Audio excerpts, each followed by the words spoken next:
In the name of God, the most benevolent, the most merciful. In honor of the original system admin and unconditional moment of being that all conditional simulations of reality have arisen from. In the presence of an unknown world with unknown selves that act like known selves in a known world, I would like to speak about something very interesting today.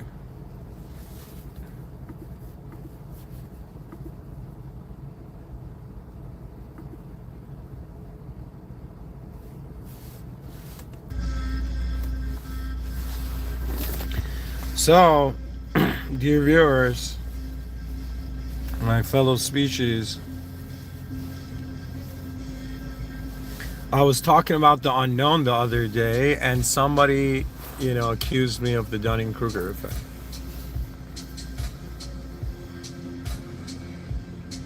And I thought, yo, man, this is inevitable, but I noticed something about it that I want to share because I didn't know what it meant until somebody said it, and then I looked it up.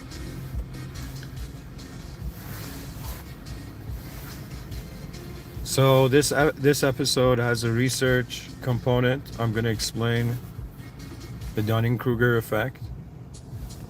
I'm going to explain counter arguments to it.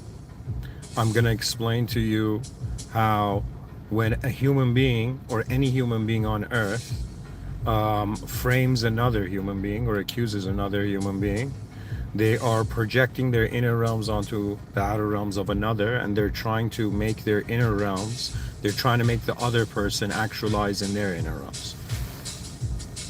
So I firmly believe that this topic we're going to get into, but if you really want to, in some sense, bypass, in my opinion, the Dunning-Kruger effect, the approach has to be a discrimination between your inner realms and outer realms, and a realization that there is more unknown than the known. And then I find, to some degree, freed from this.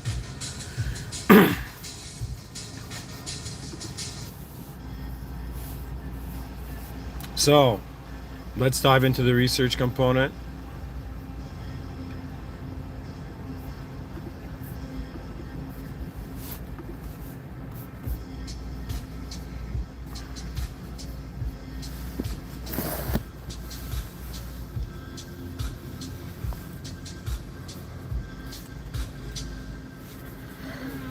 Okay.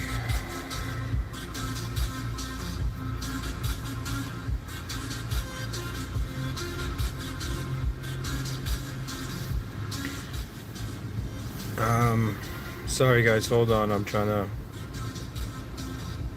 Okay, history.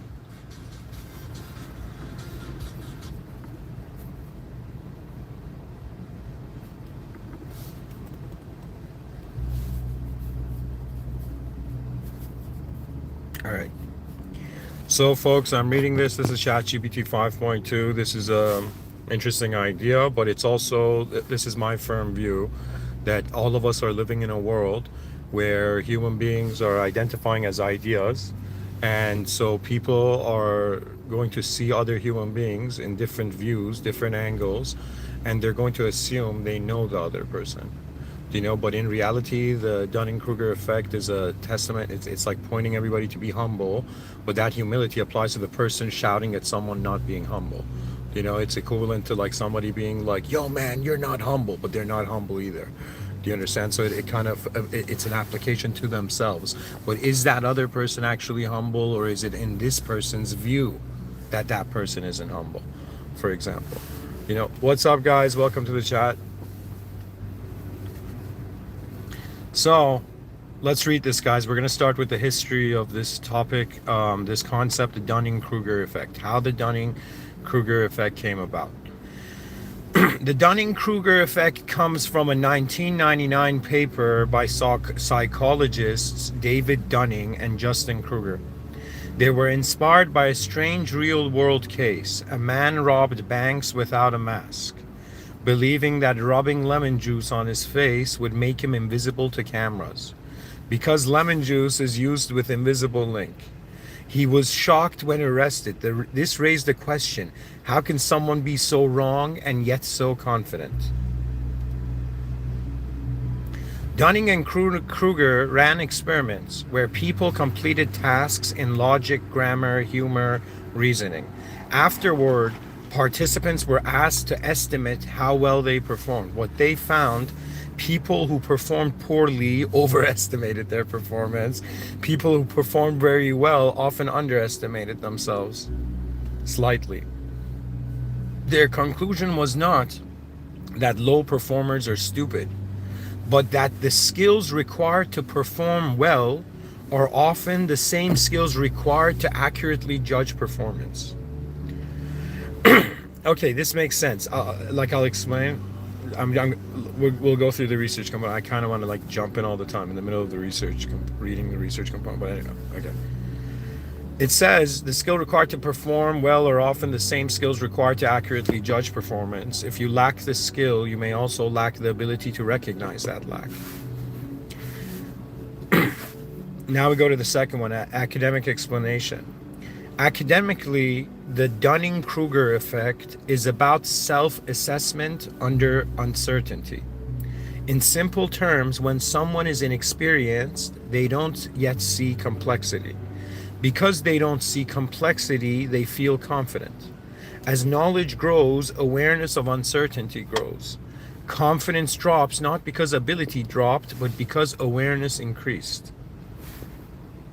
This is why the effect is often described as a miscalibration, not ignorance.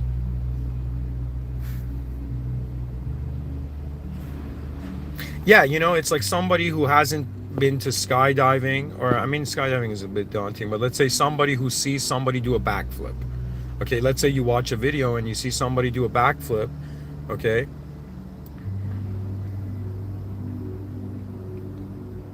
So you see somebody do a backflip and you are in some sense, you know, they don't have the experience of the complexity, you know?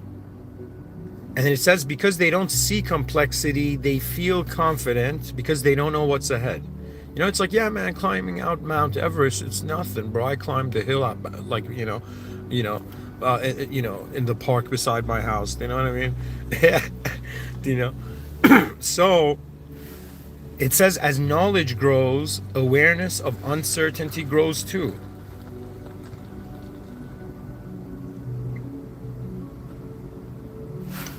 Do you know, it's like equivalent to, like, I don't know, leaving like the gas tank of your car, like you haven't closed it and you're driving and somebody tells you, hey man, your gas tank is open. Do you know?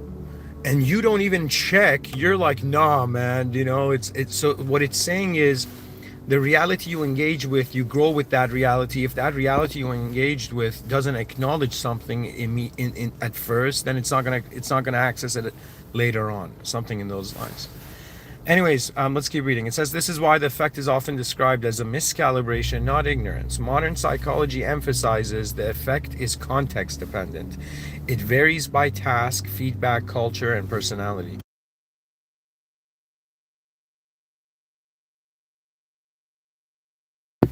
It does not mean confidence equals incompetence. Importantly, the effect applies to self-judgment, not diagnosing others. So guys, before we go to the counter arguments, so like so far, just to summarize, like if I ask you right now, if anybody asks you what the Dunning-Kruger effect is, right, just remember this story, okay? Some guy went to, you know, put lemon juice on his face because he thought lemon makes ink invisible, you know. You know, and then, you know, he went and robbed somewhere and people were like, yo, what are you doing? And the guy was shocked that people could see him, you know. It's crazy how the guy didn't notice until like getting to the bank, but it's like he only had to have somebody, he only had to meet somebody he knew on the way. It's like, what's up, man? You can see me? Like, just... So anyways, the Dunning-Kruger effect is the guy thought that lemon juice makes him invisible and he robbed a bank, right? And these guys were like, yo, what the F is that? You know?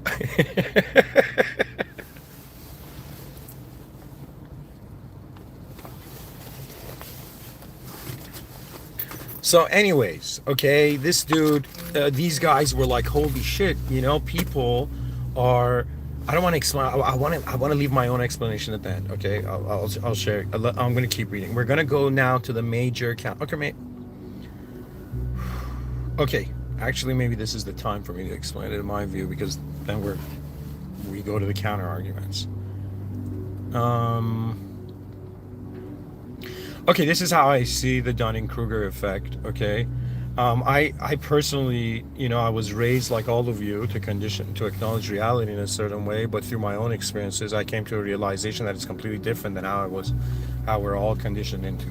So the way I perceive it is that in front of our eyes, we're in an outer realm public existential server. We're all in the same physical room. We're physical beings in front of our eyes.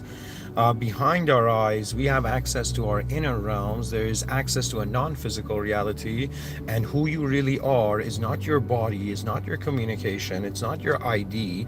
Who you really are is the awareness before you decide. It's the presence of awareness before you decide.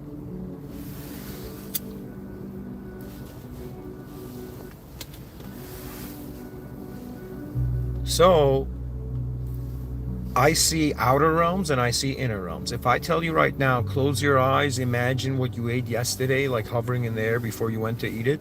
Do you know, like your eyes are closed. There's no light entering your eyes, yet you can still see.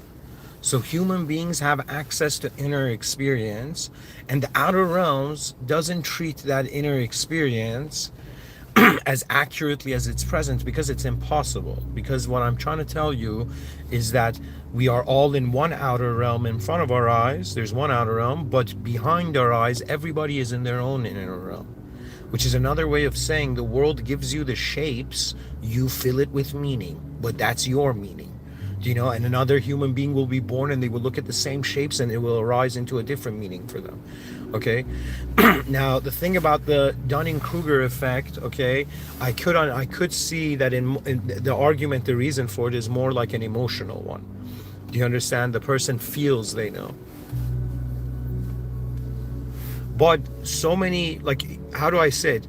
The most immediate counter arguments to it that is very obvious, even before I even read the list for you, okay, it's a matter, it's like one person saying, hey man, you don't know enough, why talk about this? But how does that person know you know enough or not? Do you understand? How do they know your experience? Imagine I go to someone who's been piloting for like 10 years and I'm like, yo man, the way you talk, it feels like you're not a pilot, do you know? And then I feel like, yeah, man, I framed this guy as if he's not a pilot. Do you know? And the pilot just looks at that guy and he's like, look at him hiding beyond the language. You see, human beings hide behind language, and the moment you push away that language and confront the actual being, they usually normalize. They usually stabilize. That means most human beings, they act tough, they act intense in their inner realms. Do you know? That means it's the Dunning-Kruger effect for most human beings, I think. Do you know? But when things start shaking and things start getting intense, do you know? Or when you, in some sense,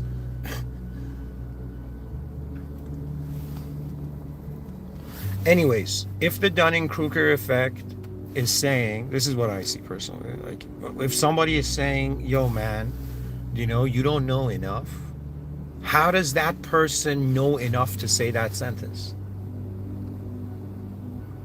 It diffuses itself, it neutralizes itself. But now if I read for you the rest of the arguments, it's going to blow your mind, you know, because there's different counter arguments to this, you know. And of course, you know, I am taking, you know, a statement, you know, this concept, you know, I'm diving into it, but it's very important to me because I feel that the destiny of human beings is not just based on, or think of it this way, the destiny of what we do is based on how we can discriminate what is an inner subjective event and what is an outer objective event.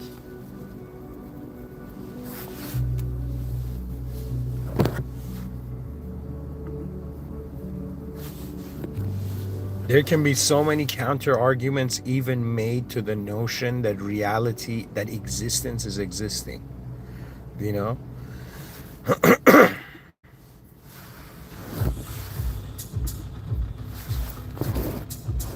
All right, I'm going to keep reading. We're going to go into the counter arguments of the Dunning-Kruger effect.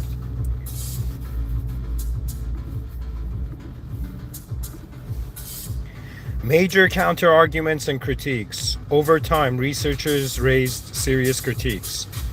A. Statistical artifact. Some of the effect comes from regression to the mean. Low scores will naturally guess higher. High scores will naturally guess lower. This also can produce the pattern even without bias.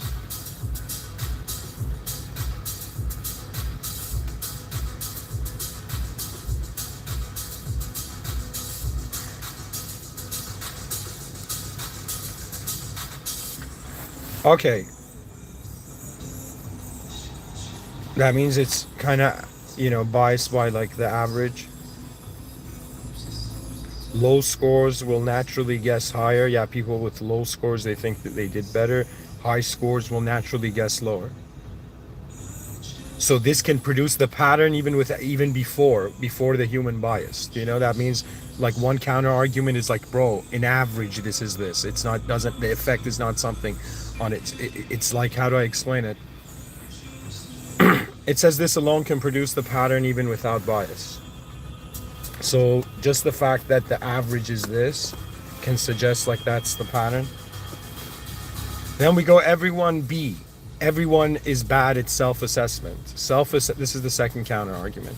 Self-assessment is difficult for all humans, not just low performers. The effect exaggerates differences.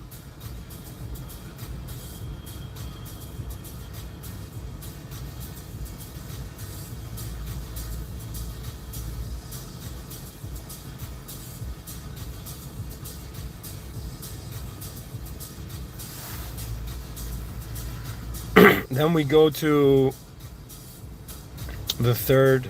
Task difficulty matters. On hard tasks, everyone doubts themselves. On easy tasks, everyone feels confident. Okay, I know what to do here.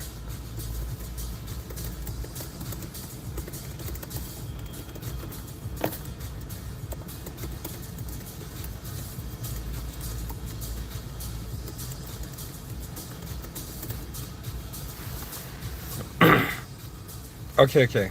I asked AI to give examples for each.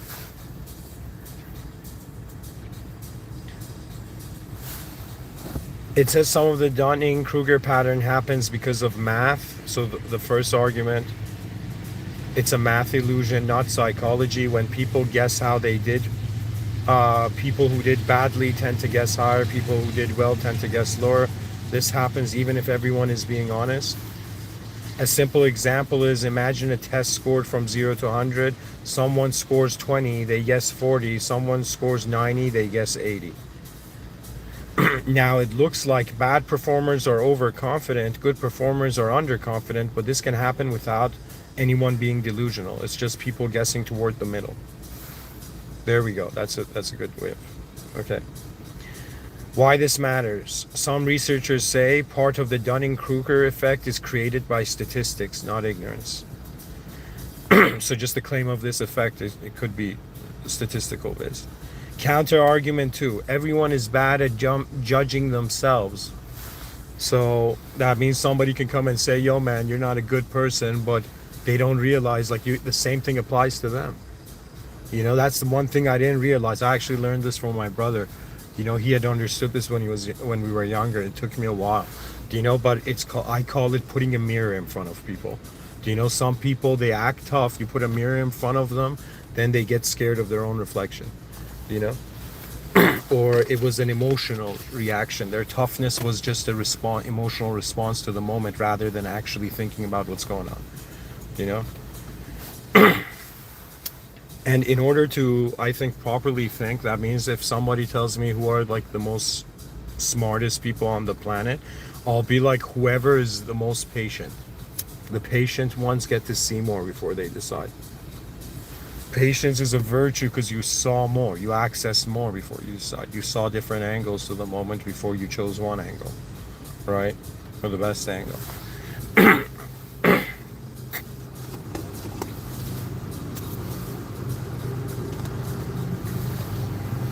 So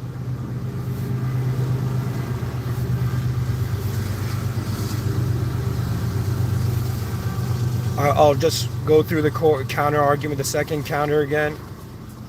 I'll go through the. Okay, so the second counter argument is everyone is bad at judging themselves. What this means is self-assessment is hard for all humans, not just beginners. The idea that only low-skilled people misjudge themselves is misleading.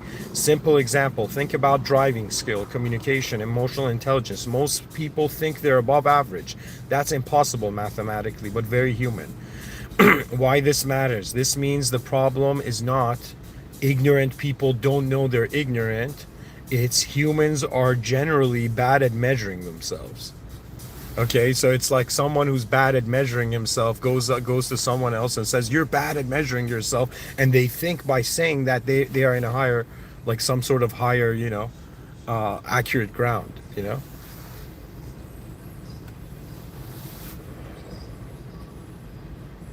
And it says why this matters. This means the problem. Oh no, I read this. Sorry. So we go to the we go to the third counter argument to the Dunning-Kruger effect. Task difficulty changes confidence. What this means, confidence often reflects how hard the task feels, not how skilled the person is. Simple example, easy task, add 2 plus 2, almost everyone feels confident. Hard task, explain quantum mechanics. And the easiest way to explain quantum mechanics is like the less you understand it, the more you understand it. So it says easy task, add 2 plus 2, almost everyone feels confident doing that. Hard task, explain quantum mechanics, almost everyone feels unsure. So confident goes up or down depending on difficulty, not intelligence. Why this matters? What looks like Dunning-Kruger might just be. This task feels simple to me, or this task feels confusing to everyone.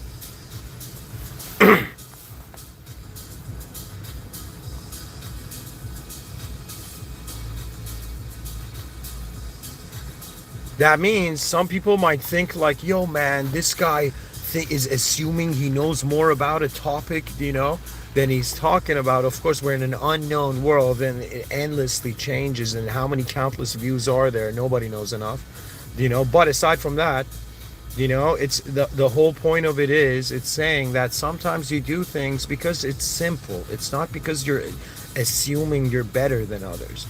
Sometimes you just go for a walk because you just feel, I don't know how to explain it. It's just a simple thing, you don't know even why, right? So what I'm trying to say here is that it could be a misinterpretation of why the person is communicating. Like, let's say if you see someone and you're like, Dunning-Kruger effect applies to this person, it could be that you think that. Simple as that. Yep. Okay, counter argument 4. Experts sound uncertain on purpose. What this means, experts often speak carefully by choice, not because they lack confidence. They know exceptions, know edge cases, avoid absolute claims, don't want to mislead. Simple example, a real expert says it depends. A beginner says it's obvious. The beginner sounds confident, the expert sounds unsure. But who understands more? Obviously the expert. Why this matters? Low confidence doesn't mean low competence. And high confidence doesn't mean high competence. Doesn't equal to high competence. But I'm telling you, it's way more multidimensional than that, right? Like, for example, let's say Joe Rogan, interviews Roger Penrose, okay? Do we all look at Joe Rogan and we're like, Dunning-Kruger effect, Joe Rogan thinks he's on the same level as Roger Penrose. Joe Rogan thinks he can understand the words coming out of Roger Penrose's mouth, and we assume that, but we don't know.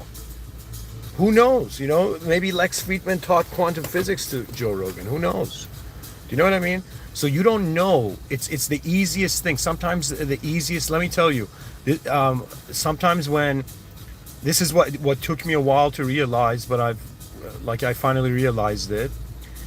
When there is resistance, that is not a bad thing. That means if somebody comes and talks about a topic, okay, they have a certain experience of it. And keep in mind, nobody has the same experience. We all have different eyes and DNA in different positions. Okay? It's so easy to fragment the species. It's much harder to unify it. But if the truth is unity, then it's easy.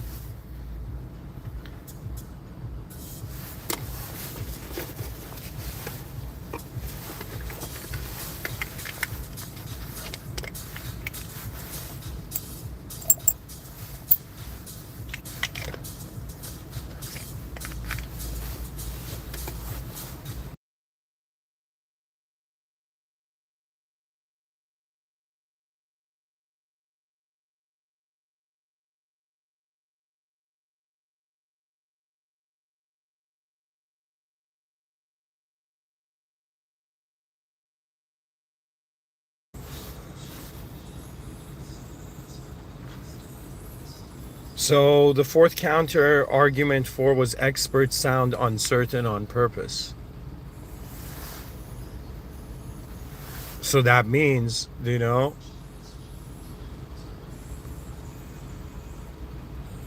fear of conclusion. We human beings are under the impression that the way one of us experiences life, it's the same way the other experiences, therefore it's the same and they can be judged. The biggest realization of the human experience, I believe, is that in front of our eyes we can, base ourselves on one fixed reality, as we assume, even though it's not fixed, it's a changing world in front of our eyes, but behind our eyes access is private.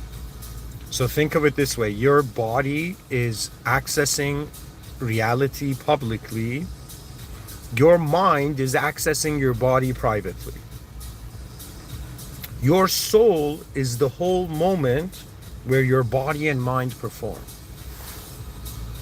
In the stillness and silence prior to a thought commanding your movement, you will see the space where you can see more than one thought. That means if you can notice your thoughts, if you can notice you're not the idea of you, that ideas come and go, that you have this whole time been an observer of your inner realms, and pretty much what goes on is that our mind lives ahead of our body, which means we live internally before we externally manifest, before we externalize. In other words, you're internalizing reality before externalizing in reality, or as reality. So anyways, we go to counter argument 5, culture affects how confidence is shown.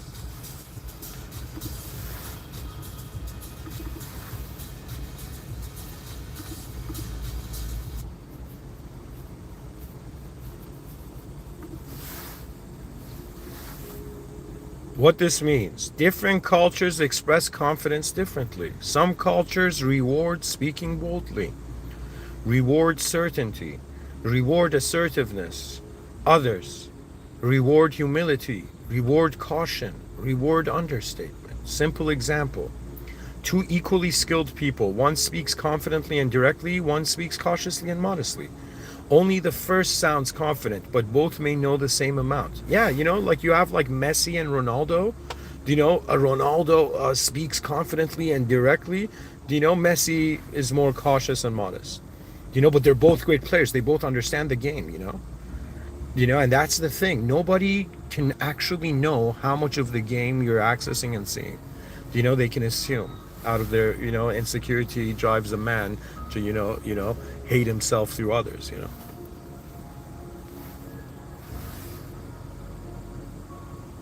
So it says only the first sounds confident, but both may know the same amount. Then we go, why this matters.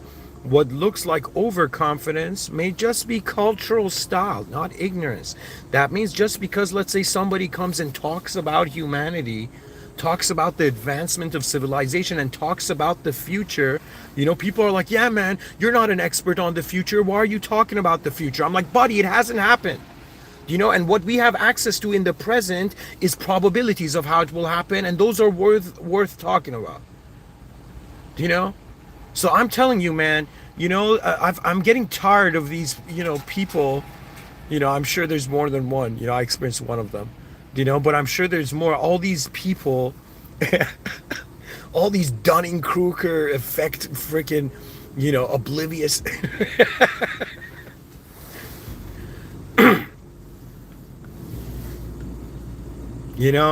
I will tell you, the game of knowledge is very simple. If you think you know enough, you don't know enough. But if you realize that this world is gigantic, technically, if you wanted to be a knowledgeable person, you need access to all of it. Do you know?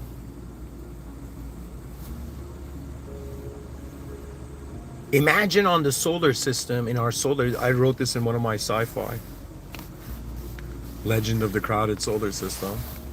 And pretty much it's like, I'll say different, my sci-fi gave it a different twist, but I'll say it this way.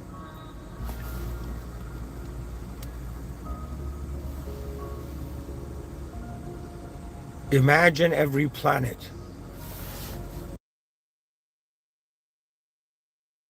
Even though some of them are just gas and stuff, but imagine every planet had a civilization on it of humanoid beings that looked human. And so we were comparing the data of different planets. How much cooler would it be if the human species had neighbors? If we had neighbors, we would unify as a species so much more quicker.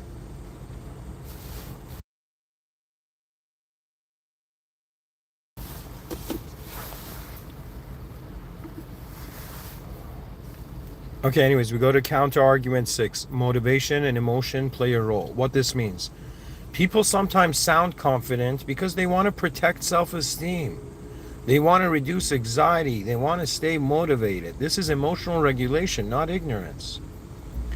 Simple example. A beginner says, I've got this. Not because they're delusional, but because doubt would make them quit. Why this matters. Confidence can be a coping strategy, not a lack of awareness. Counter argument 7. The effect is often misused. What this means. The biggest problem today is not the effect itself, it's how people use it as an insult. When someone says you have the Dunning-Kruger effect, they're assuming they understand more, their judgment is accurate. It says when someone says you have the Dunning-Kruger effect, they're assuming they understand more, their judgment is accurate, confidence equals ignorance. Do you know? But the whole lesson of the effect is humans are bad at judging ability, especially without full context. So just the fact that somebody goes up to somebody else and says that's the Dunning-Kruger effect, okay, that means they haven't understood the Dunning-Kruger effect. Because the whole point of it is humans are bad at judging ability. So if all of us are bad at judging ability, someone coming and judging your ability, that means their ability to judge you is also bad. You know what I mean? Guys, I'm telling you, in Farsi the name is Poru. There's a lot of people on this planet that they are mindlessly bold. I understand that. Okay, that means they haven't been put in check, right? Like that's understandable, right? And eventually reality gives them an experience that they realize what the actual situation is. But in my experience, I think it's not per se about the intensity of tragedy making us realize how good things could be. I see it as, if the way I explain it, you will see the Dunning-Kruger effect doesn't even make sense. Why? One, the world is unknown. Second, we are telling stories over everything. Third, I'll create another counter argument. If every person on the planet, was under the Dunning-Kruger effect, that would be the start of that's how civilization started. People assumed they know. That means your mind projects a situation. Part of it is an unknown variable. Your mind fills that unknown variable with a known variable. But wisdom tells you, be patient and try to look at that unknown until you can see different ways it could be known, right? So anyways, it says humans are bad at judging ability, especially without full context. That means somebody could come and judge me, right? But do you have the full context of what you're judging? Do you know? Or somebody comes and tells someone you're ignorant, but they are ignorant to what that person knows, because none of us have access to each other's inner realms. That means somebody can listen to me and I could judge you and be like, yo man, you listeners don't know anything. But how do I know? I don't know your inner realms. I don't know how your eyes have journeyed into this realm. I don't know what realities you're capable of, you know, being a force in. And so we go to the last part, and this is a simple summary. Many psychologists, the last part of, I guess, the counter arguments, it says many psychologists agree the Dunning-Kruger effect exists, but it's often exaggerated and misused. Some of the pattern comes from math, task difficulty, culture, and how humans estimate themselves. Confidence alone does not prove ignorance, and uncertainty does not prove wisdom.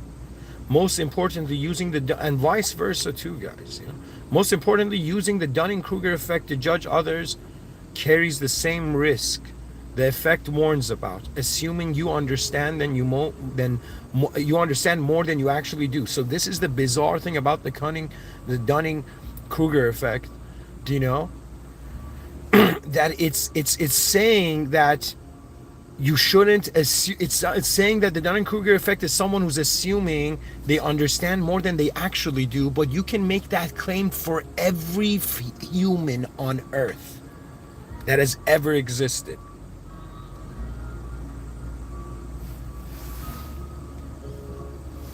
So in other words, be very careful, guys. Sometimes when you accuse someone of something, it can you know, the mirror, you know, you might be seeing something in the mirror then. It'll get thrown back, you know. But anyways, just a final passage. There was something for me to read. Hold on.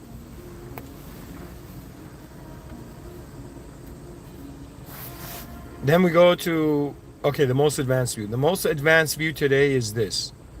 The Dunning-Kruger effect is not a way to label others. It is a reminder to be careful with certain.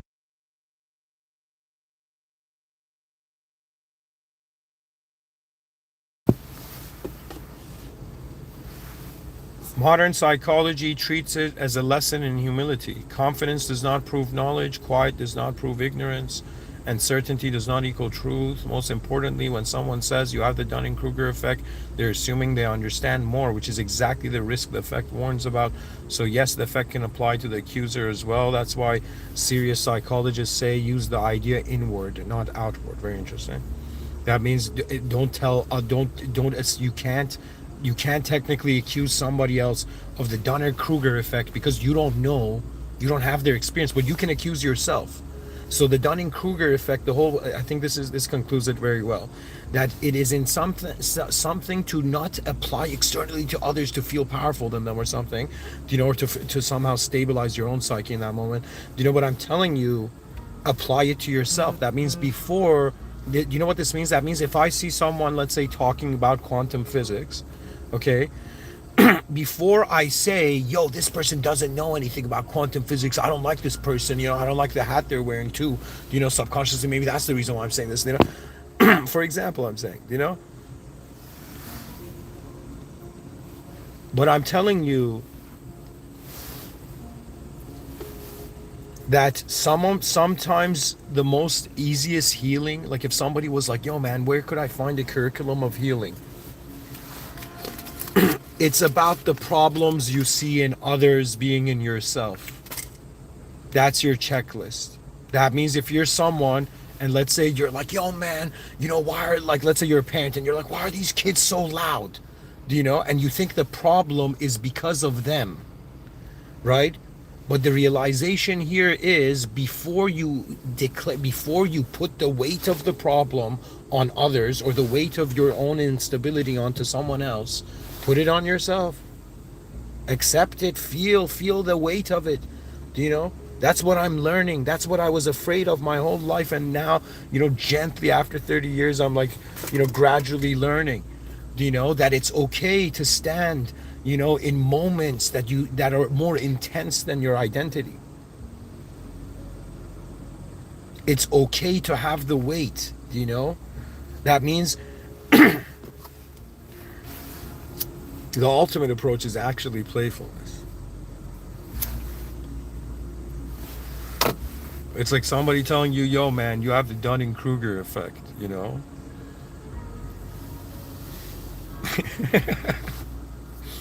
And you're like, no, wait, man.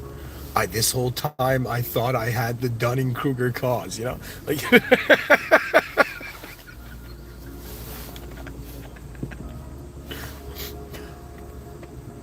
you know, the people, what's funny is the people who say that others have the Dunning-Kruger effect, okay? They have the Dunning-Kruger cause. Something has caused them to, in some sense, see the lack in others because they have been felt, their attention has gone to their lack. You know, one of the biggest things they say, people like people that, you know, they try to convince all of us, yo, man, you guys are all logical, analytical entities. Think, for the love of God, articulate. You know, but what's funny is there is the famous saying, people remember how you made them feel. Okay, they don't remember what you said. What does that mean? That means there's 8.1 billion people on the planet. How many of these human beings are their decisions inspired out of emotions they're experiencing, and how many of them are actually strategizing? Okay, this world to me, it's legit like an airport. It gives you access to multiple terminals, multiple realities. You know, you can go and purely live as a physical being. You can go purely live as a subjective being. You know, not 100%, but that's why I shouldn't say probably purely. But there's various ways to access reality. 8.1 billion organisms in a gigantic unknown world. Everybody's starting off in their own bubble, in their own world. We all have to step out of our inner realms, and that's the mass collective humility part. And when we step out of our inner realms, what happens?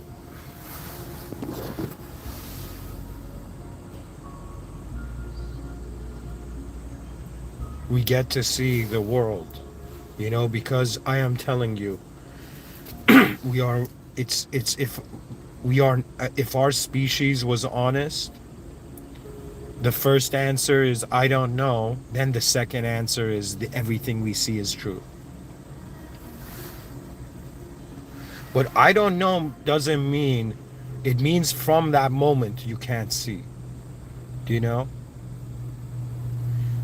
Ultimately, I think that because our experience of reality is not just physical, our understanding of reality is not just physical. And how do you know? Do you know, like, imagine I see someone who's Christian and I'm like, yo, imagine I assume Christians don't know anything about Islam. Do you know, like the media is their preacher, you know? Imagine I assume that. Or someone assumes, you know, all Muslims are like, you know, vicious people, you know, and there's like a, you know, a father, you know, a hardworking Muslim family man comes home, holds his daughters, and his daughters are like, why are they saying we're vicious? Do you know what I mean? Let me tell you, sins, like what I've noticed is that political systems are using religion to, in some sense, reduce the impact of their sin.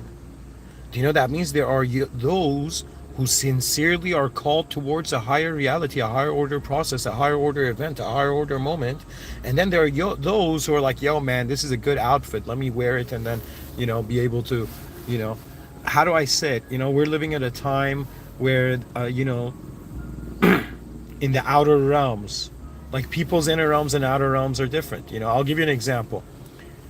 You see someone, I have seen people like this and it blew my mind because I didn't want to believe it.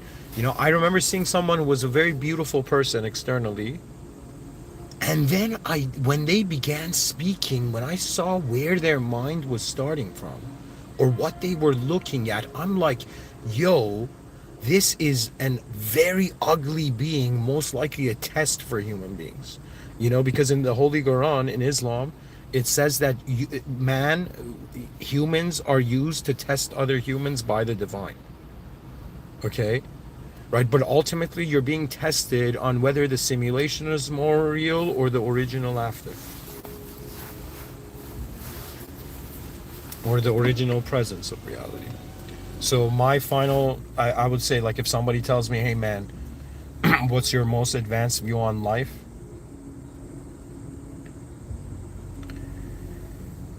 The hardest thing for a conditional entity in a conditional world with conditional communication is to realize it's in the charge of the unconditional. It's in the hands, it's in unconditional hands. What does that mean? There is a power in this world that moves without doubt. We human beings, though, are different. We question our motion. We wonder about our emotions.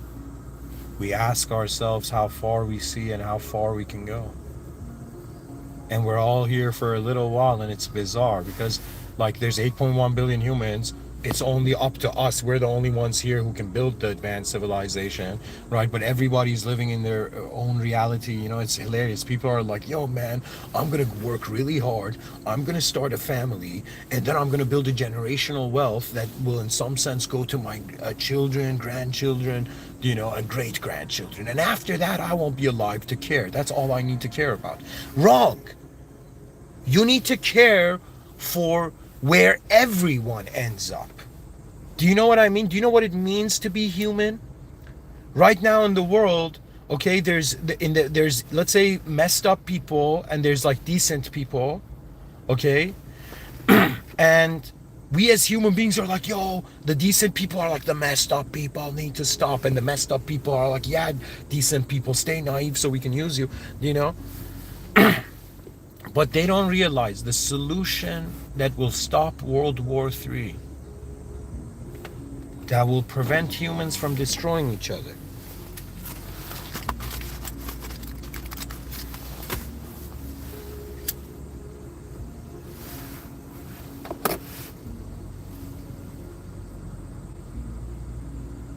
is the realization that what your humanity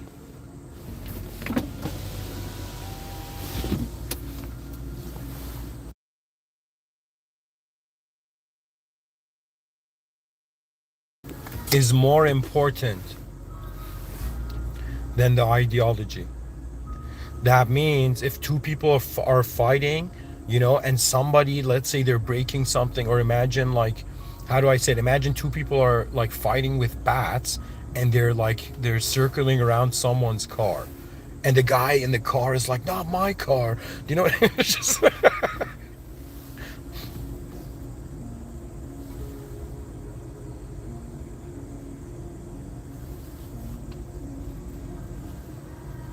I'm trying to tell you,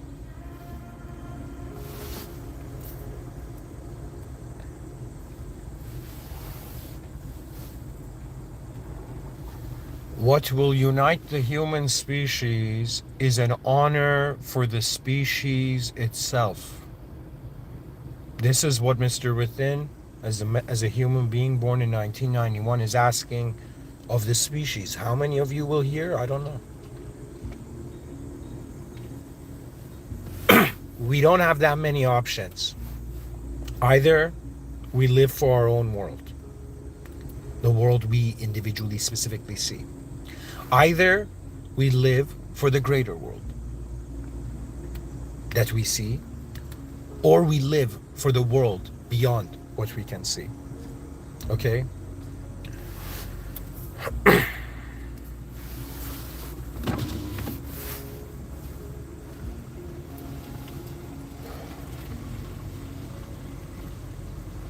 I feel the absence of it. I feel the absence. That means something that broke my heart when I realized. I'm like, why was nobody? You know, they were saying, yeah, you know, feel happy in the nation, live for the nation, you know, live for the community, live for the family, live for others. Do you know? And then at some point they're like, wait a minute though, these others are more important than those others. These humans are more important than those humans, because these human beings think like this in this part of the world, and those human beings think like that in that part of the world. And they're killing each other over it. It's ridiculous. It's weird. Am I the only one who feels it's weird? that ideas have possessed human beings to deny human beings to be able to experience so many different views? Ultimately, there has to be a common denominator. Okay, what is our common denominator? We can't make it based on our, how do I say it? We have to make it based on our fundamental design. That means you are human, then you are an ideological entity living in a civilization. And when we forget this, we dehumanize people. So the biggest sin in human civilization is dehumanizing others. I firmly believe this. That's a huge sin. What's an example? Imagine somebody's trained for the Olympics. You know, this kid, he's trained for the Olympics, next level, and he has the best shot of winning. You know,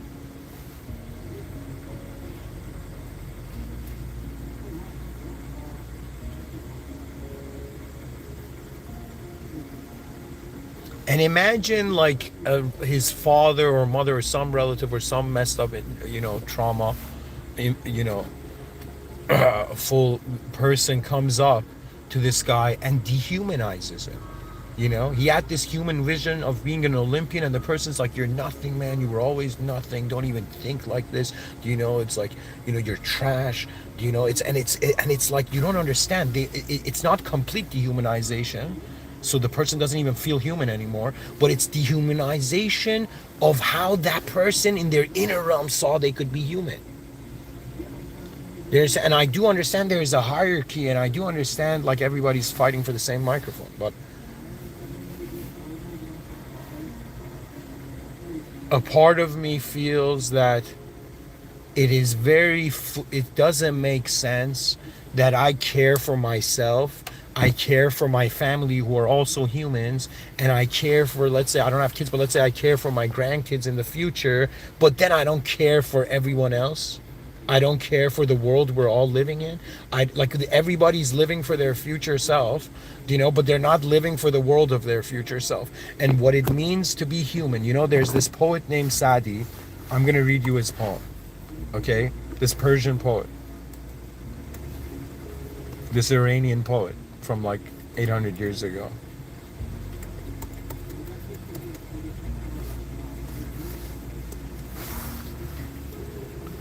This is the quote. The poet Sadi says, "Human beings are members of a whole. In creation of one essence and soul, if one member is afflicted with pain, other members uneasy will remain. If you have no sympathy for human pain, the name of human you cannot retain."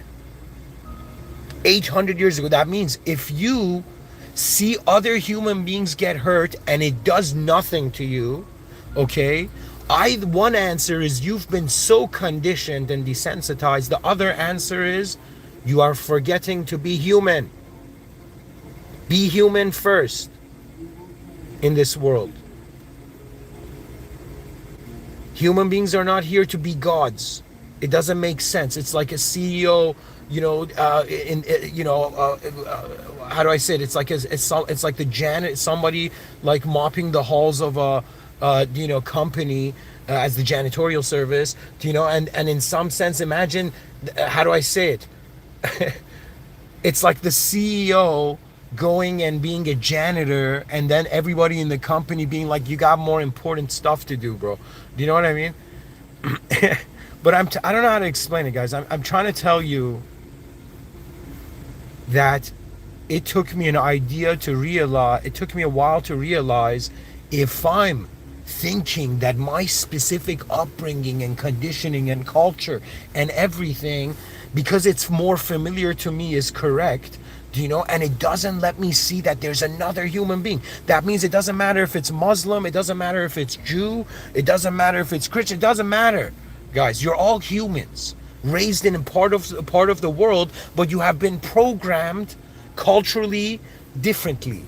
Do you understand? It's like the same elements in the same system, but the elements, the way they interact with one another is different. The ultimate answer is No religious person, no, the lower power doesn't know as much as the higher power. Therefore, by design, the human position is a humbling position. You know.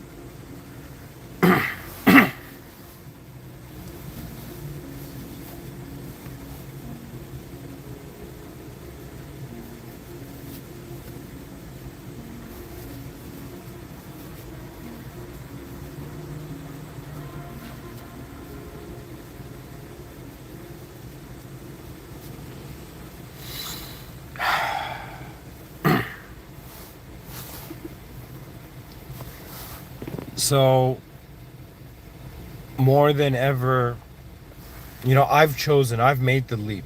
Okay, I identify with the human species, and then chunks of land in my own personal inner realm.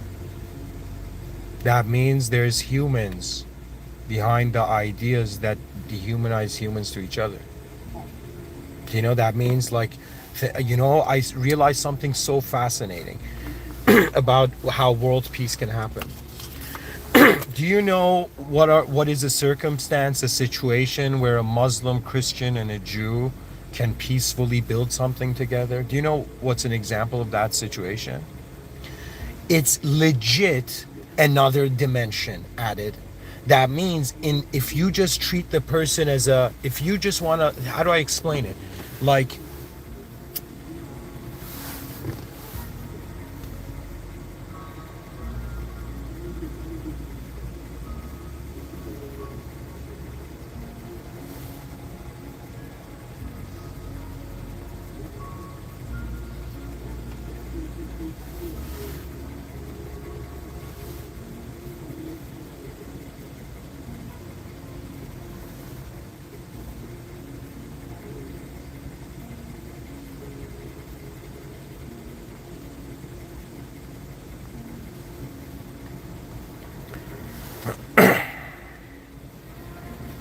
what's up, guys, in the chat section?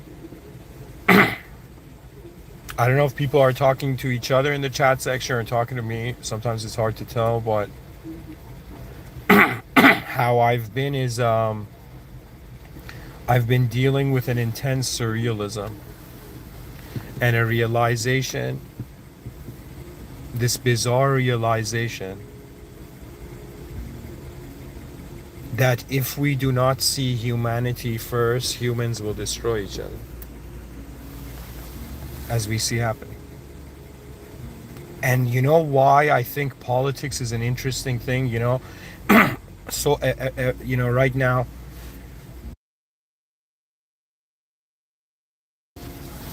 if I go into the inner room of just identifying as an Iranian, a part of me is heartbroken deeply.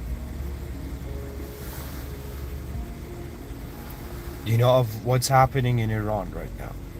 In a country that you don't understand, like, what it is, what breaks my heart? What breaks my heart is that the emperors of long ago and the empires of long ago, they forgot the respect among being. How do I tell you? That means the Persian Empire has been possessed for 47 years by devils that are denaming this, like, in some sense, giving religion even a bad name. Do you understand? Imagine using one of the most purest ideas of a merciful, all-merciful admin. In Islam, it says all-merciful. Do you know that means human beings don't have the right to destroy other human beings in some sense, because God is merciful. That means you have to look at everybody, whether your religion tells them they're good and bad, and you got to ask yourself, what God do I believe in? A God that is merciful or a God that is savage?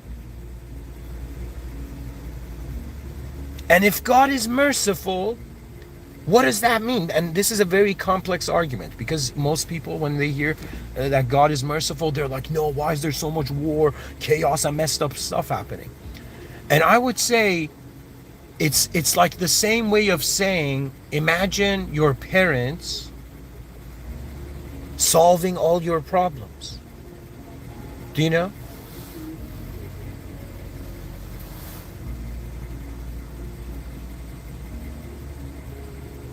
That is not mercy. That is cruelty. That is parental cruelty.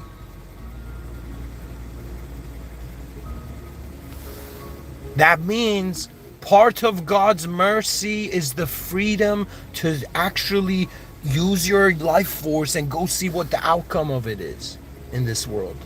But you need to be conscious. You're not in a, human beings are not just physical beings, and they have destiny lines. Do you know what that means?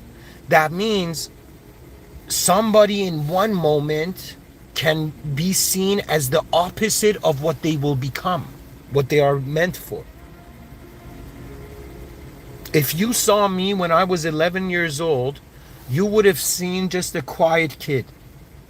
Just a kid who wouldn't talk, wouldn't engage the moment. Little did I know in 2014, I would suddenly get this vision of this person named Mr.Within giving 10,000 talks, and I went to actualize that.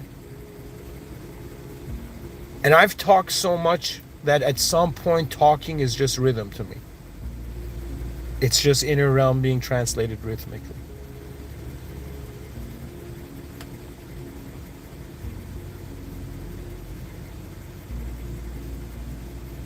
Guys,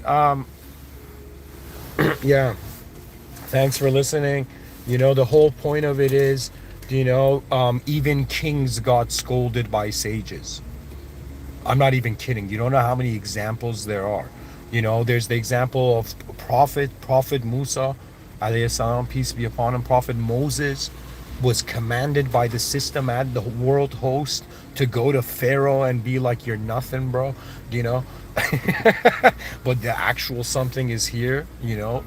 And if you notice in religion, it's very fascinating, because before the wrath of God comes, there's warning. There's a warning. I believe that before the most messed up things happen to people, there's a warning in the moment. Do you know? Like somebody might come and tell you, hey man, you know, relax, you know, pay attention to yourself, you know, don't date right now, you know. And then, you know, a part of you might be like, nah man, you know, I'm a man, I got needs, you know. And the person goes and suddenly sees they go into a bad relationship that de-ranks them. That's the worst relationship. The worst relationship is a relationship that de-ranks your soul. That means the relationship was so bad that you in some sense behaved so off of, you lost yourself in the relationship, and in some sense now you gotta find yourself after. Be very careful, guys. I didn't understand this. I wasn't someone who had experience with a lot of relationships, you know, but I recently had a couple of relationships, you know, experiences, and I can tell you, be very careful. Human beings act nice, but in fear they possess their moments. Do you know what I mean? That means if you get afraid, you're gonna possess the moment, and that is shirk. That's the biggest sin in Islam. Do you know, when I'll give you an example. A religious person a human being reads a religious book, and this human being is in power and says, based on my understanding of this religious book, my limited understanding of this religious book, others need to get punished. And so the flaw is, this is where the guy became a devil, from being a God conscious person, a God fearing person, to suddenly being like, I don't fear God, I'm gonna act like God and assume my interpretation of this revelation from outside of the world, from beyond the world, is accurate. See, this is the thing about religion. You can believe everything in the religious book and it's okay, but you cannot act. How do I explain it to you? You cannot act like you have the certainty of God of it. Do you understand what I'm telling you? We cannot act like God as Muslims, and therefore we have to, in some sense, acknowledge that our human interpretation, our human nature's interpretation of the divine nature of this book is inaccurate. And when you realize there is a world host, how can you act like God? How can you choose the destiny of others? How can you kill? How can you hurt or kill moments? Hurting people is like killing their moment. All right, nice. There's activity in the chat section. Let's see what's going on. Somebody says, I'm glad you engaged. You were wise. Thank you. You know, wise eyes by the listeners. Somebody says they would not be kings if they could not take a lashing and be humble. Honestly, the boastful ones didn't make it. There was this quote. There was this quote by Ferdowsi.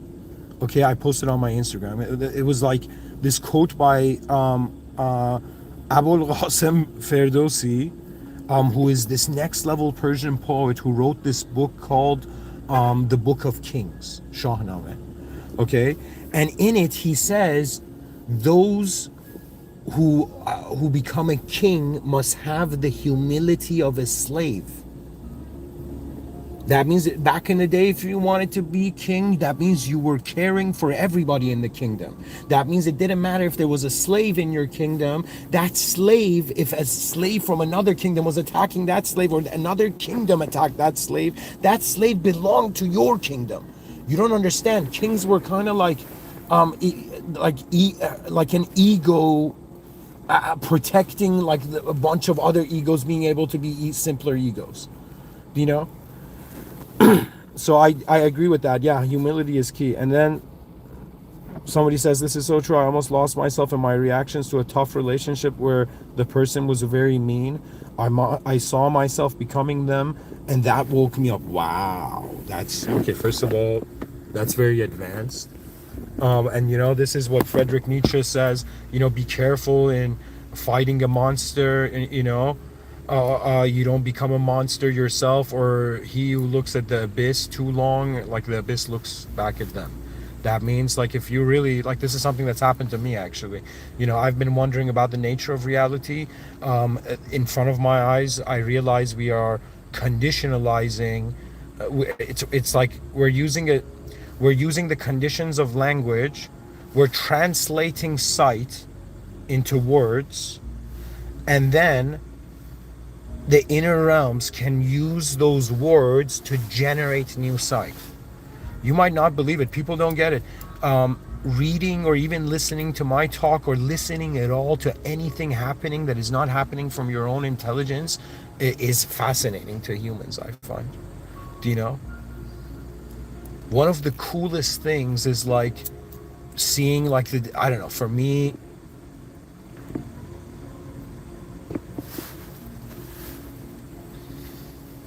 anyways, guys, what I'm trying to tell you is this, that if you are being, like, sometimes you could be so busy being a specific human being that you miss out on being a member of humanity. I want you, the next time you see human beings, everybody has a choice, and it took me a while to figure out this strategy, but it's the best strategy, and ever since I've implemented this strategy, everything's become better. And let me explain what it is. I used to talk to people, and when I was younger, my impressions of them were them, and then now it's like what they do is them, or what they say in the moment is them, or how they move in the moment is them. Okay? But now I got an insight that, oh, you random human who has spoken ridiculously, you know, a ridiculous amount on advanced civilizations. I think I might be that human being on earth who's broken the record of, like, how much I've talked about an advanced civilization. I don't know. I'm sure this vision is not, it's a universal. That means, like, it's going to be awesome in this lifetime, because I'm going to go and find the other futurists. You know? Everybody is being pulled to the furthest reaches of your awareness, because the whole game of being a human is maintaining a coherent self across all the conditions of your life from the beginning to the end. So the game everybody is playing is like maintain yourself as a maintain your identify as a maintain yourself as a self through all the conditions that this self goes through. That means hilariously internally we're trying to be a self that lives an outer self. Like the inner self is acknowledges its position beyond the outer realms, and it's living as the outer realms. That means your inner life is living your outer life. So from the outer view it's just one life, but from your inner reality you know that there's layers to you, and that your presence is not your personality and your body is not your personality. Do you see it? I don't think there's a better way I could have explained it, right? Your body is not your personality. Your body is an object. Your personality is not your body because it is a subject, okay? And the object and subject are being simultaneously noticed, therefore rendering that observance experientially beyond object and subject. So in other words, all the ways that human beings have found to explain themselves is not enough, therefore it's so funny. I could give as many talks as I want, but I'm limited to the language. It's funny. I need to find a more advanced way. Maybe in the future I'm going to dance and people are going to get the same energy that they would get from the lectures. Do you know? And people are like, dance? And guys, I do this weird cloth dance that I somehow remembered and figured out. I don't know how to explain it. You know, but I know how to dance in a way where I think I've never seen any other human being do it. So maybe in the future you guys will see me do it. You know? They're like, yo, this dude's inspired himself to become a dancer. Like, nah, man, no. That for me, as much as there's physical engagement, like I'm excited. Like I'm fascinated, and I also like love the outer realms, but I'm not obsessed by the outer realms. Oh my god. Guys, so in the chat section somebody says Earth is flat, not a globe. Well, that's not true, because I believe in a two-dimensional circle of an Earth. It's round and flat. What are you gonna say now, bro? You know?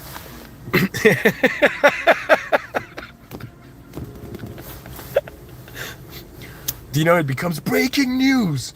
You know, the first human being to believe in a round and flat Earth. They asked him how, and he's like, when I was a kid, I would put DVDs in DVD players.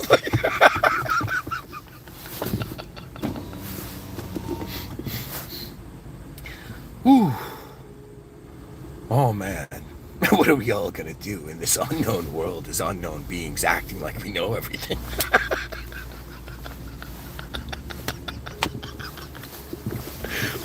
It's like, yo, bro, you know, it's like confidence. It's like confidence, bro. Just tell me to be a fiction writer.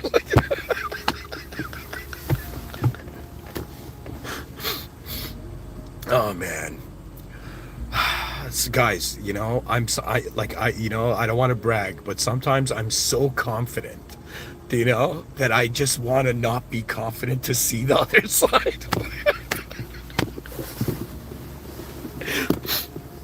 You know, or what was that exact quote from the guy from Suits? It's like, you know, sometimes to see how the other side lives. It's like, yo, bro, relax. It's just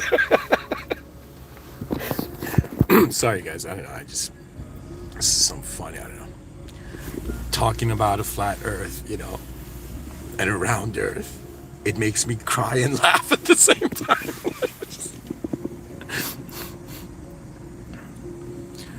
Yo, man. This is gonna blow people's minds, you know. For all those people who believe in flat Earth, you're not gonna believe it when I say this, okay? But it's a simulation. You know?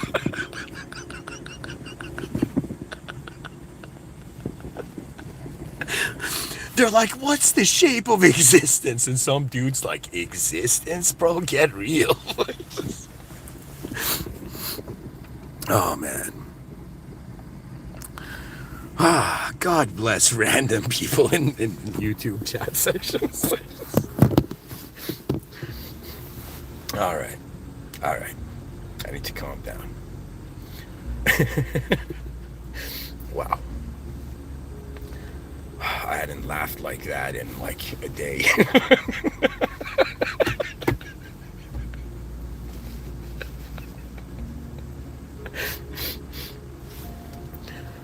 Some people don't believe the earth is round. Some people don't believe the earth is flat. Some people don't believe the earth is the earth.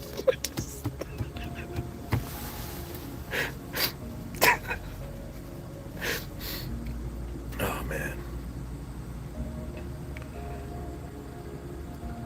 It's like, yo, Mr. Within, you have a stand-up comedy angelic fan base in the higher realms. Oh, man. All right, folks. Honestly, what it is we got to look at this concept. The Dunning-Kruger effect applies to something way more important. It's legit just a consideration of a much more deeper thing in life. For me, when I was in school, I wasn't a good student, you know. I think I was like becoming a robot. Like, I was like, they're like, what was the educational system? Like, it was dehumanizing me into being like, a past-bound entity, you know.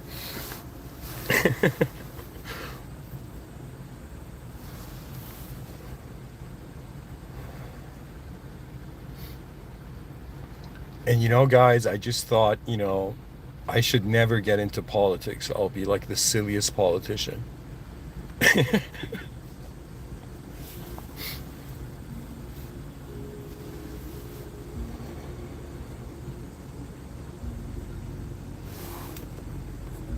You know what is fascinating? What's fascinating is how existence is here. I'm not kidding. Like, it's like one thing that really fascinates me every day I wake up is that I'm like, yo, man, I didn't just wake up in a world. I woke up in that problem that I haven't solved yet. That means I have this sort of OCD that I feel like we don't know what we are and where we are because we're using individualism, but it's actually a field of experience.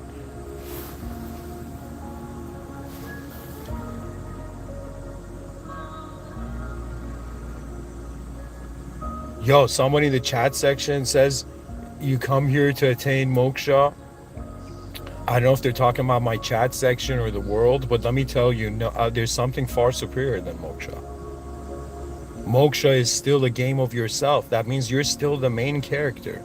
You won't notice the system admin until you realize that if you treat yourself as the main character, you're treating your life force as the main agency of meaning. Right? But the whole argument is like, everybody relax, they told us it's an empty room so we don't freak out and it's way more manageable. But in actuality, it's not an empty room. There's so many ways reality happens that human beings have not acknowledged. And I even will go as far as to say that I am giving this lecture as an original soul. That means my soul is the original command of the system admin, and my whole life is the actualization of how my soul has been commanded here. Enlightenment is still a game of self. That means this is why I say spirituality is the last refuge of the ego. Be very careful, These are life is not about getting enlightened. Life is about realizing there was an original moment where all conditions are present. So in other words, you're looking at a dimension of reality that is unconditional, original, can't be created and destroyed. And then this was the first moment. Then the second moment, you see a conditional.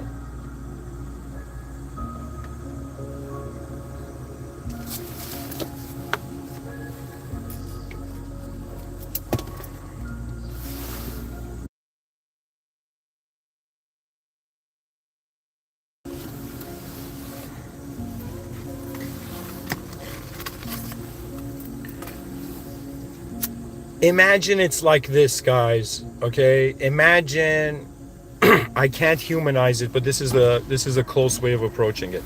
Imagine 8 billion humans on Earth. These 8 billion humans on Earth are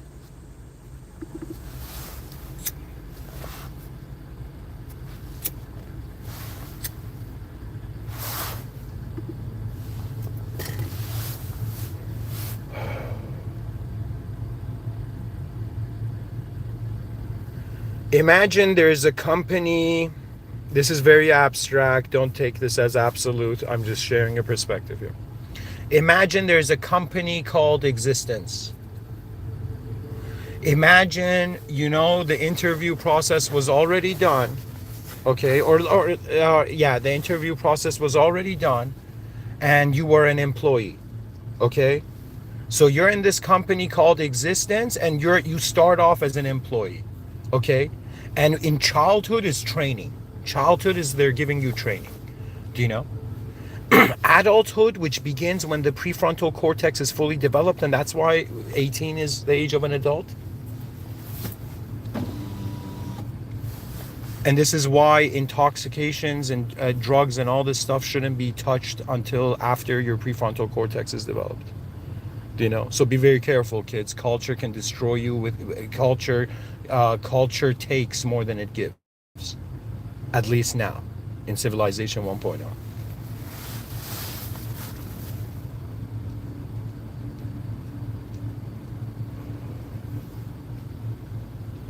In this company called Existence, there's employees, there's managers, and then let's say there's the C executives, C-list executives, or let's say simpler, I'll simplify it. We have, let's say, the owner of the company, we have the managers, and we have the employees. We humans are employees, okay? But it's strange because the managers they are created beings, but they're not in the room, and the system admin is not in the room. So human beings, they're like these employees in a company. They don't know what to do in the company, or forget that childhood is training. Imagine we're just employees in the company of Existence, and we don't know why we've been hired for this job.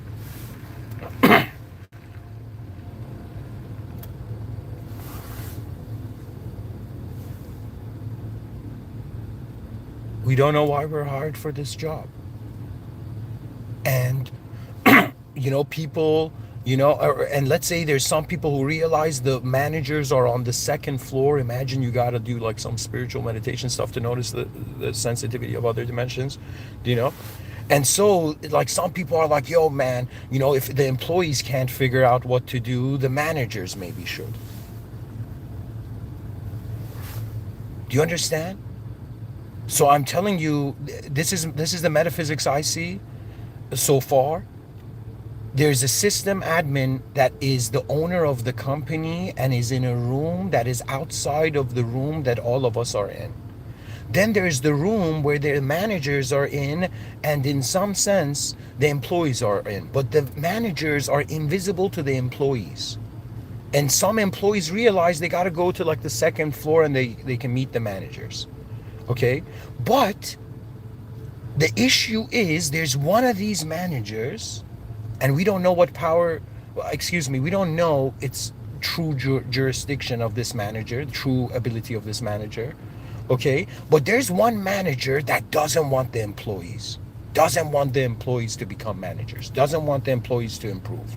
The employees go up and say, yo, manager, can I improve? And this manager just plays games.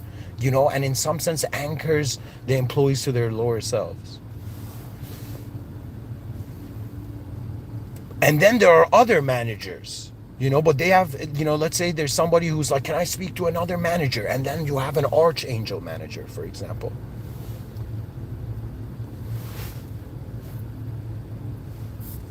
So what I'm telling you is, our thing is, religions are telling these employees what to do, okay? So Christians, the religion is telling them, go find the manager Christ, which is actually not the manager, he's the son of the owner of the company. Do you know? Go find the son of the owner of the company who's a manager, has a manager role. Do you know? That's the Christian view. Islamic view is like, no point of going to any managers. Your problem as an employee gets solved by going directly to the CEO, to the owner of the company. Okay, going directly to the original reality. Muslims are souls that are traveling to the original reality. Christians are traveling to the moderated reality of Christ, but they acknowledge Christ the Father because Christ was a very compassionate soul. He would not let Christians believe in the wrong. That means as a Muslim, we honor prophets, and I honor Prophet Christ to the degree that I understand he was near to God in ways that no human being now can really understand. Do you know? All these prophets were near to the original event, the original world. When I say I believe in God, I'm not saying I just believe in God. I believe I'm in a simulated world and I'm seeking the original world. That means none of it matters. None of this matters if I have not found the original self.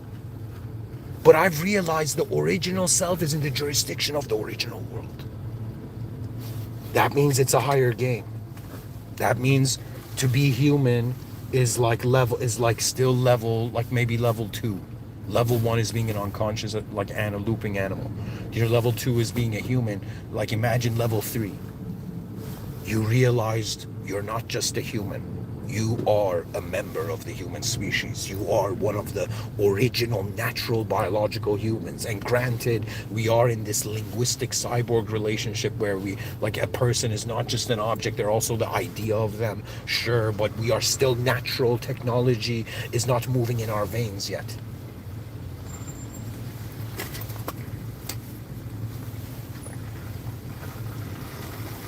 And all of you natural human beings, the greatest thing you can do for the future generations is to record nature.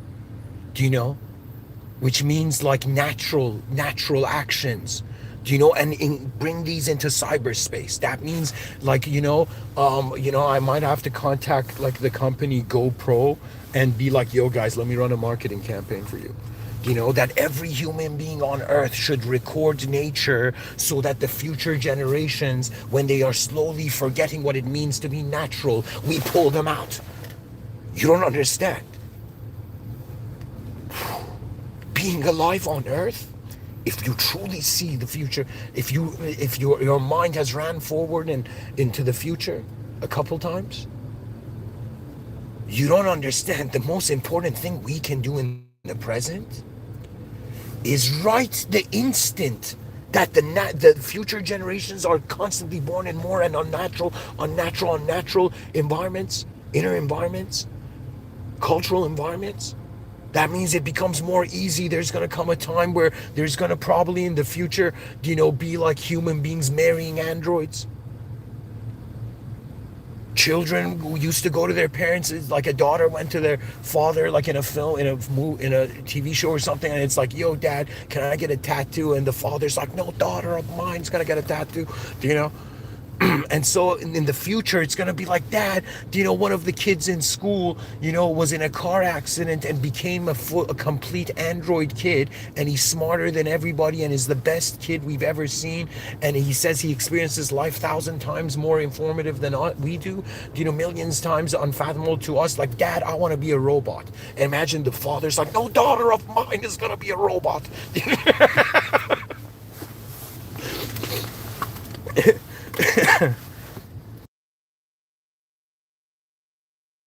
And you know what's effed up? There is so many multidimensional wars happening on planet Earth. There's a chemical war happening in regards to what human beings are consuming as food. There's an ethical war happening. There's a linguistic war happening.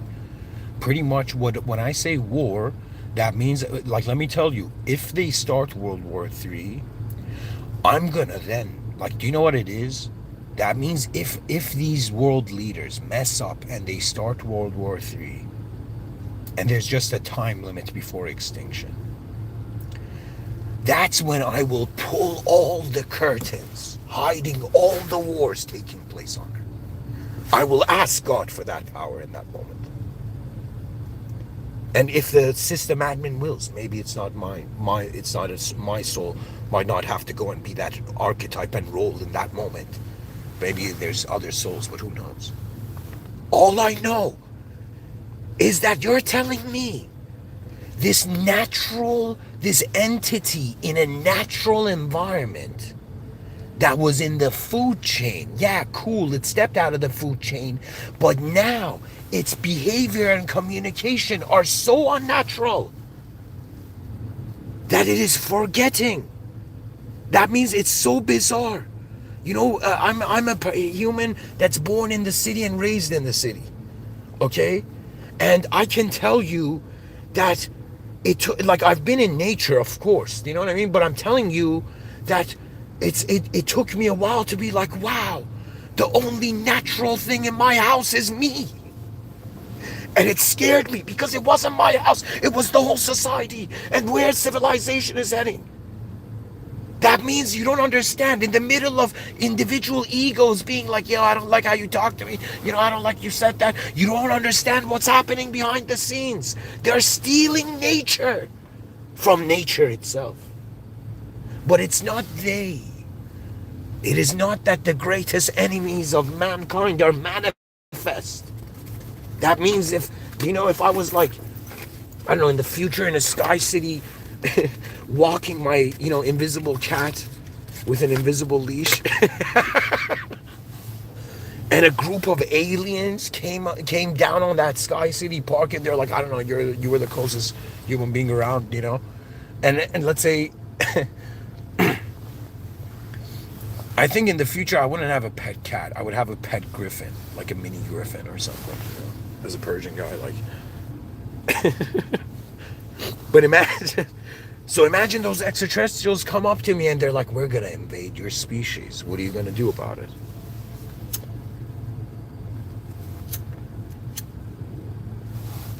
After the echo of their ego stops in the moment, I will say, who do you think you're invading?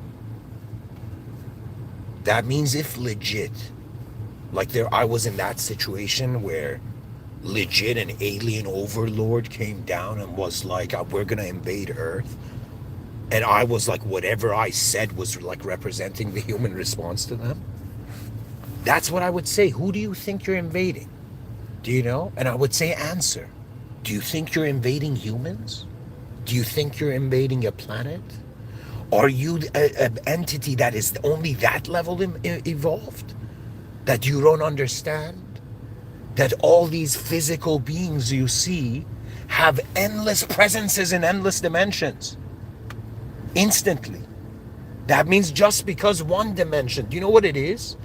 It's like, this might sound bizarre, but I think because in Islam, there's the verse Alhamdulillah Rabbil Alameen, which means all praise due to the Lord of the worlds, plural.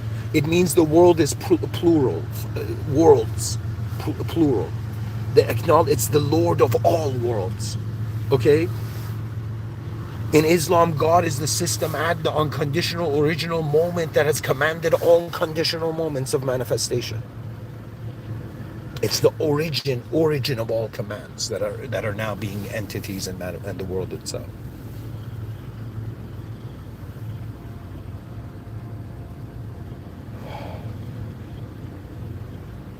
When will that moment come that every human being on earth for a moment pauses their video game of life and they're like, all right, what is the greatest value?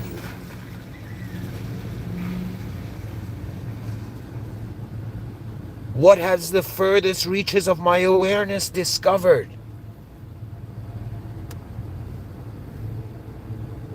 That my ego now needs to remember. When you live as a presence, you don't live like a human. You live like the greatest potential of the human. When you talk to others, you don't talk to their lower self or their higher self. You talk to their most advanced self. That means I realize this, that every person, you know, I need to practice it and not keep understanding it more deeper. You know, anything I don't understand or I don't feel honestly like comfortable talking about, I just have to look deeper at it. And when I look deeper at it, I can stabilize it into communication.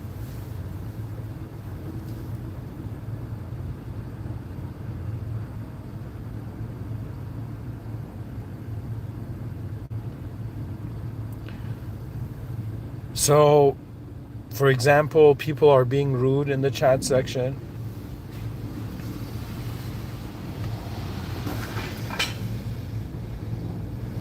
And so I have a choice to speak to your lower demented self, or I have a choice to speak to your assumed religious higher self, or I speak to the most advanced self. That means, are you a soul that has an awareness limited to just that view? That means you think that religions are different from different languages. That means if somebody speaks Italian, do you know? And does that mean that Italian is nonsense? Or just because an Italian person does something bad, does that mean Italy is garbage? No. And so, you are rude to yourself, forgetting you're speaking to other humans. And out of respect, I need to...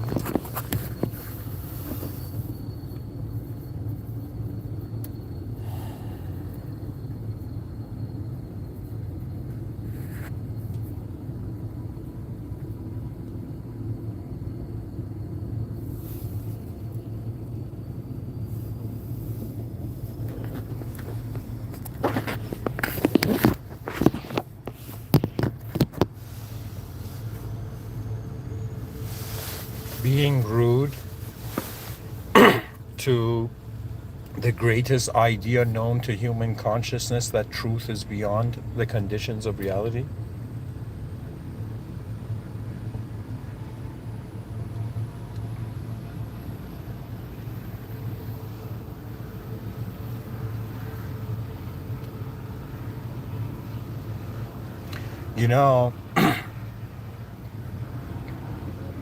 I was talking about relationships earlier,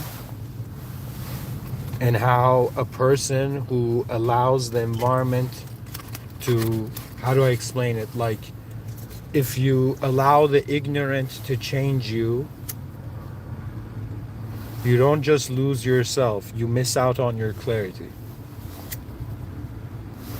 That means, there's boundaries to every soul.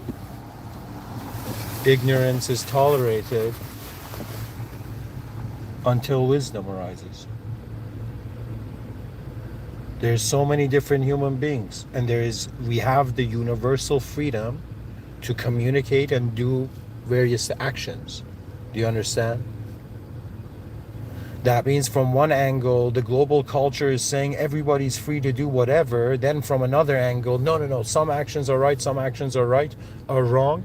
And based on what frame? That means imagine there's a room filled with a person from every country, okay? And every country has a different culture, different value system, different history, different decisions, different human personalization and identity. And then one person in one culture is like, yo, sorry guys, my culture sees everything. I'm sorry, but my culture is the best because it's the easiest thing I can do to assume the familiar, rather than to more the challenging thing to be like, wait a minute, rather than me imposing my insecurity on the other person, and reducing something that is important to them and thinking I'm tough. No, you're a little guy, acting tough behind words that you don't understand. And I'm speaking to the chat section, somebody who said used a bad word about, put the word, use the bad word for Islam. Guys, don't be disrespectful to things that are older and more ancient and more deeper than what you identify as a cultural entity now. In the same way a human being needs to have an ability to empathize. What does that mean? That means when let's say you have human A and human B. Human A is not just human A, or let me say it this way: how human A sees human B is not what human B is, and how human B sees human A is not just what human A is. What I'm pretty much telling you is that on this planet, it's a battling of views. That means humans are not just fighting for physical resources. They're fighting for certainty. And the thing I was telling you, that when you look at life,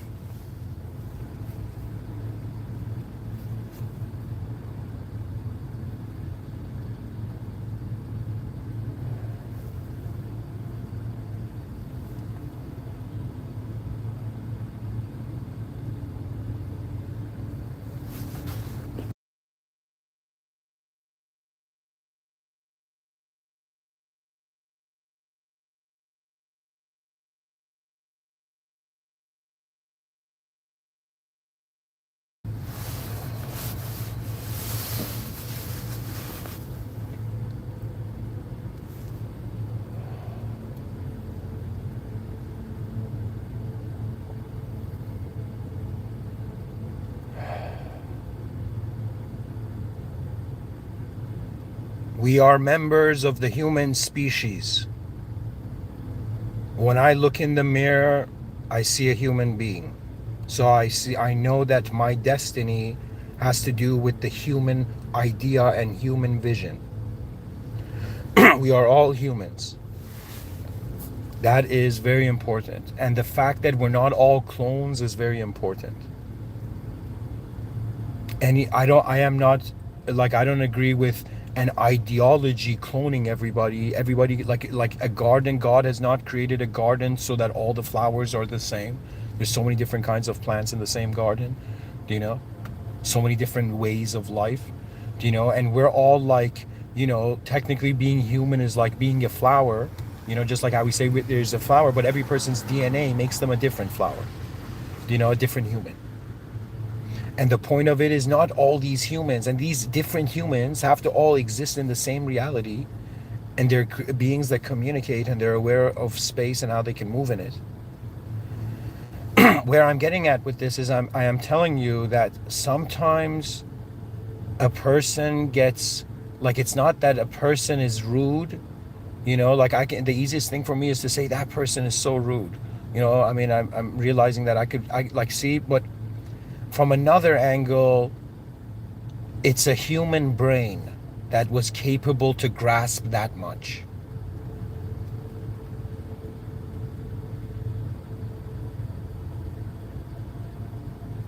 Man, I don't know how to process the rudeness in the chat section. I think over time I'll figure this out. Because it's sad, because from the other end, what is that? That soul is, it's a call. It's like when somebody is like evil, right? An advanced being, a good being would be like, I gotta defeat that. But an advanced being would be like, wait a minute. Evil is a decision.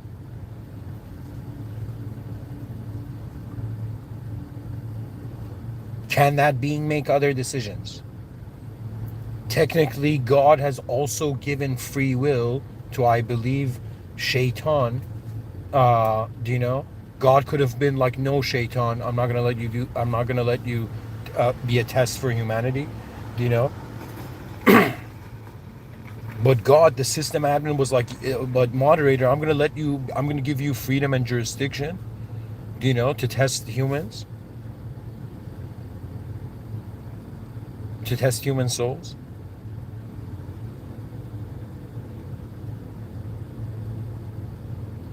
But Shaitan has free will. Shaitan also has a free will of repentance, because the system admin for all consciousness in any situation, in any moment in manifestation, in all conditional realities, this is what Islam teaches, that your access, how you get close to God, is through repentance, meaning actually it's way deeper than humility.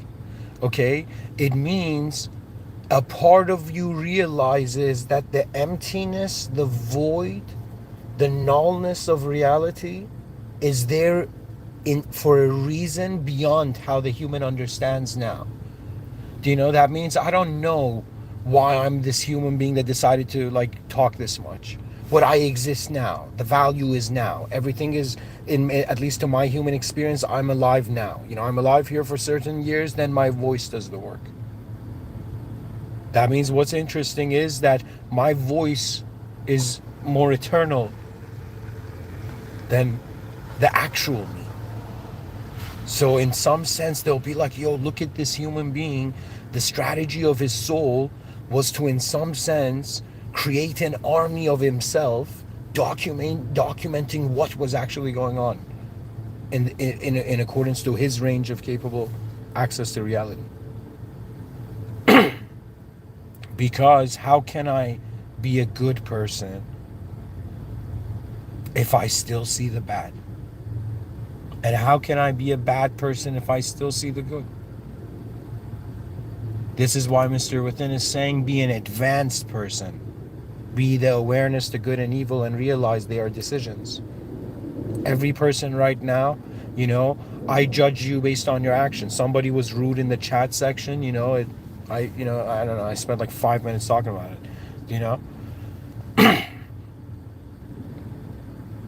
They chose that action. They chose that communication to be heard by the person communicating.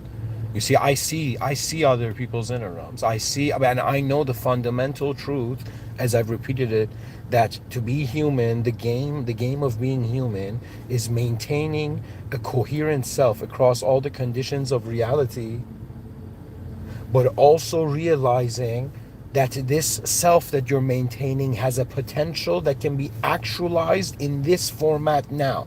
That means the interesting thing I realize is that what the only thing that remains from today, tomorrow is this lecture. You're not going to see this version of me, this mindset of me, and tomorrow I will be this new act I'd have logged into the day again.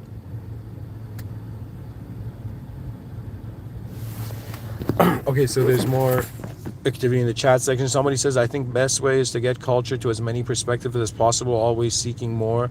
And I think somewhere in the middle of all of them is truth. Or perhaps truth is beyond all of them. And then somebody says, if these are all of your beliefs, then do you think there is purpose when we pass? And what does that look like for you? Oh, okay, interesting question. First of all, these are, it's not possible to say it's all of my beliefs, because there's various ways I could look at the moment and communicate it. I could legit, just like how you can hold an object in your hand and you could look at it from different angles, you could legit subjectively you could legit have different angles on subjects. You can wonder about a subject having its own context, or you can conceptualize a context to a greater context, a concept to a greater context. So if you ask me, the whole point of it is, this is the whole thing why I put spirituality aside and I realized it's child's play and I came towards religion, right? Because I realized I don't know. I realized that there's a greater power than me in the moment that moves everything. So I'm not in charge of, administering everything, but I have a role to play in this system. That's why I'm existing in this system. And we have created the human system, a known human system, in an unknown natural system. A known unnatural human system in an unknown natural system. So, and the human being maintaining this coherent self throughout its life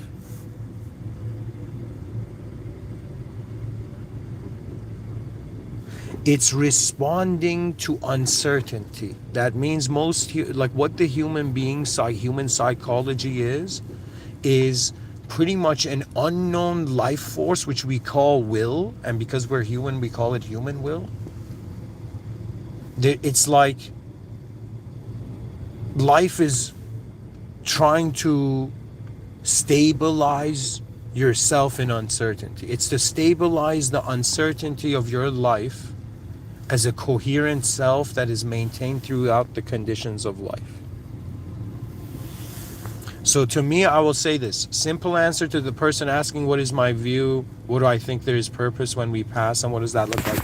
The moment I realize there's a world host, that I didn't create this world, and we're experiencing the world, this is like the user interface. This is not like the actuality. And when I realize there's a system admin, I realize there's a power way more see, I have access to Earth. I don't see, like, my eyes are human eyes and they have certain access to the electromagnetic spectrum. Like, I don't see Wi-Fi waves, you know but I'm telling you that the moment I realize there's someone who sees further, there's a power in this world that is further than my human grasp of it, right? I served allegiance. That means I'm a follow. I have a Lord. Because I exist in this world, I am owned by the creator of this world. The creator of this world is beyond this world.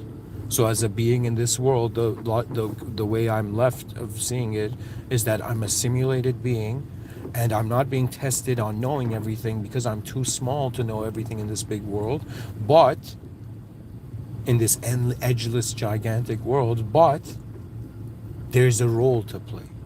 And as you know what the value of human life is? When you live in alignment, that means you don't understand the burden.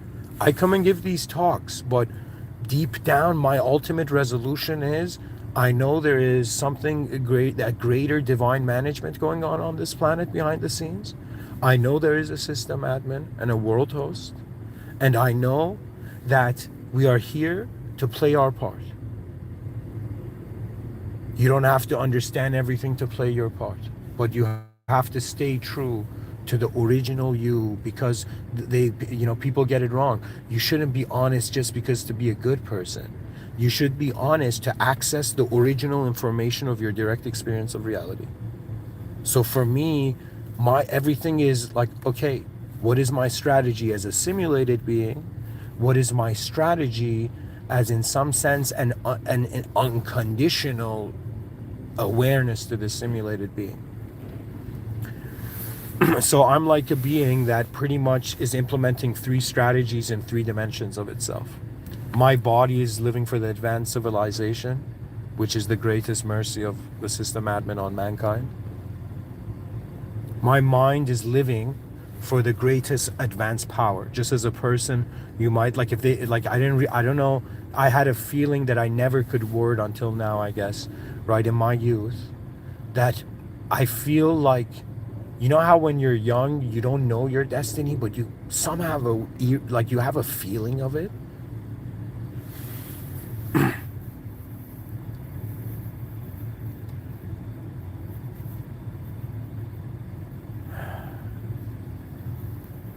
Some souls, it doesn't matter what world their eyes opened in, they will seek the most advanced state.